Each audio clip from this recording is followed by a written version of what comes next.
আমি একজন ব্যবসায়ী, মহিলাদের দিকে তাকিয়ে বেচা কেনা করা লাগে, এ ব্যাপারে করণীয় কি? দেখুন, অনেক দোকানদার আছেন, কাপড়ের দোকানদার, মুদির দোকানদার, তারা দোকানদারি করতে গিয়ে মহিলা কাস্টমারদের সাথে কথা বলা লাগে।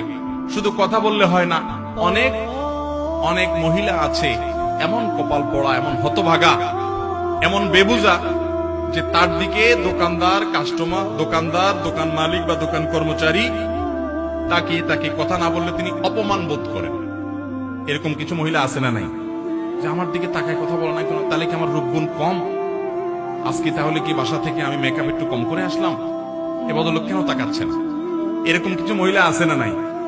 এ আল্লাহর বান্দী বুঝে না যে তার দিকে না তাকিয়ে তাকে সম্মান করা হচ্ছে।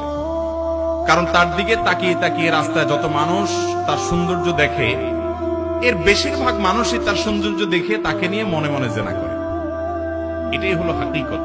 এই হাকিকতকে আমাদের নাস্তিক বন্ধুরা, উগ্র সেকুলার বন্ধুরা অস্বীকার করে। তারা বলতে চায় যে হুজুরদের মন মানসিকতাই খারাপ, মহিলা দেখলেই বাজে চিন্তা আসবে, এমন কোন কথা আছে? ওনাদের মনে কোনো বাজে চিন্তা আসে না, তারা হলো এই সমাজের সবচেয়ে ফেরেশতা মানুষ। কি বলেন?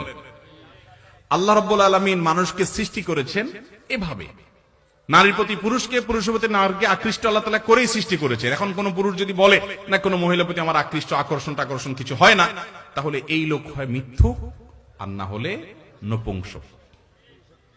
হয় তার ডাক্তার দেখানো দরকার, আর না হলে কোনো হুজুরের কাছে যাওয়া দরকার, কারণ সে মিথ্যুক। আল্লাহ তাআলা সৃষ্টি করেছেন এভাবে।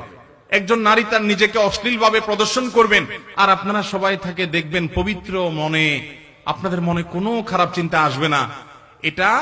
এটা পাগলের প্রলাপ হতে পারে। এই অবাস্তব কথা যারা বলে তারা পৃথিবীর অশান্তির জন্য সবচেয়ে বেশি দায়ী। নারীদের প্রতি যত পাশবিক নির্যাতন হয়, এর অন্যতম প্রধান কারণ হলো পুরুষ তার চোখের পর্দা করছে না, নারী তার সৌন্দর্যকে রাস্তাঘাটে বিলিয়ে বেড়াচ্ছে, পুরুষকে নানাভাবে তার প্রতি আগ্রহী করে তুলছে। আল্লাহ রাব্বুল আলামিন মানুষের মধ্যে যৌনতাকে এমন ভাবে দিয়েছেন